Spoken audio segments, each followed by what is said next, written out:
धन्यवाद सामाजिक बंधुगण आपण मैंने सब यथा समय पहुँची लोक मान स्वर जनता स्वर को आप सरकार पाखे पहुँची आज दुईटी गुरुत्वपूर्ण विषय उपर प्रेस बाइट देवाई चाहूँ प्रथम प्रसंग आपको कही रखा चाहिए साइलेंट रही प्रथम प्रसंग आपण गतकाली देखी क्यों भाव में गोटे प्रतिष्ठित महिला विश्वविद्यालय भितर रमादेवी विश्वविद्यालय भितर अणछात्र माने प्रवेश कर क्यों भाव में विश्वविद्यालय परिसर हिंसात्मक कार्यकलाप करने सहित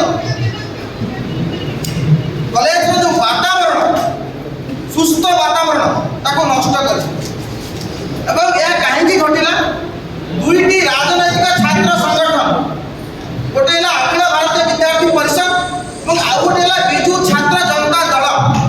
ये दुईटी संगठन केबे हेले छात्र मानकर हित पाई काम आज पर्यंत करना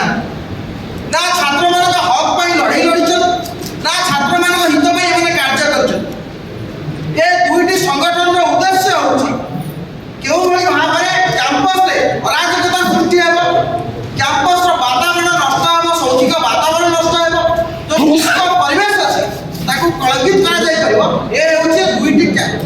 राजनीतिक छात्र राजनीतिक संगठन उद्देश्य आपण मैंने जानते 2017 मसीह आज पर्यंत कैंपस इलेक्शन छात्र संसद निर्वाचन बंद कर प्रथम 2017-2024 पर्यंत विजु जनता दल बंद कला एवं तार छात्र संगठन बीसीजेडी विजु छात्र जनता दल नीरव द्रष्टा साजिला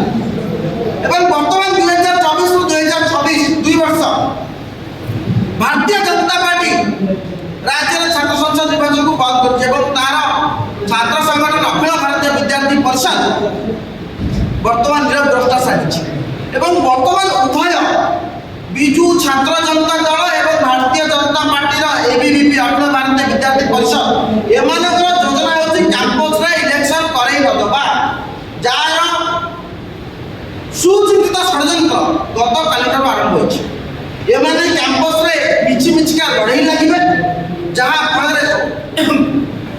शौक्षिक वातावरण नष्ट हो एवं छात्र संगठन निर्वाचन छात्र नमस्कार बड़ भाई वरिष्ठ कांग्रेस नेता प्रवक्ता सब किसी कही सारे देखो वर्तमान राज्यर स्थिति एभली दिगरे जाउची जो कि गणतंत्र एवं संवैधानिक व्यवस्था अति चिंताजनक दिगरे गति करुची एठी आज्ञा ओडिशा पुलिस पाई नेता बाकी सब कथा पछ से नीति रे चले आज कांग्रेस दल जड़े युव नेता मो बड़ भाई पुरी जड़े जाणुआ युव नेता अविनाश मिश्र जो भाव में खाकी वर्दी वाला गुंडा भय देखई मिथ्या तोफा लगे जो भाव में गिरफ्त करा कांग्रेस बड़ा सतर्क निंदा करुची एवं यह गणतंत्र आदौ शुभकर नुहे आज्ञा आम प्रश्न करूँ सीधा सब किसी प्रश्न रही सरकार को मुख्यमंत्री को आईन मंत्री को तमाम नेता मंत्री कौ संविधान आज्ञा मुख्यमंत्री आईन मंत्री पढ़ी कौ संविधान से संविधान जो संविधान धारा 19 कहूँ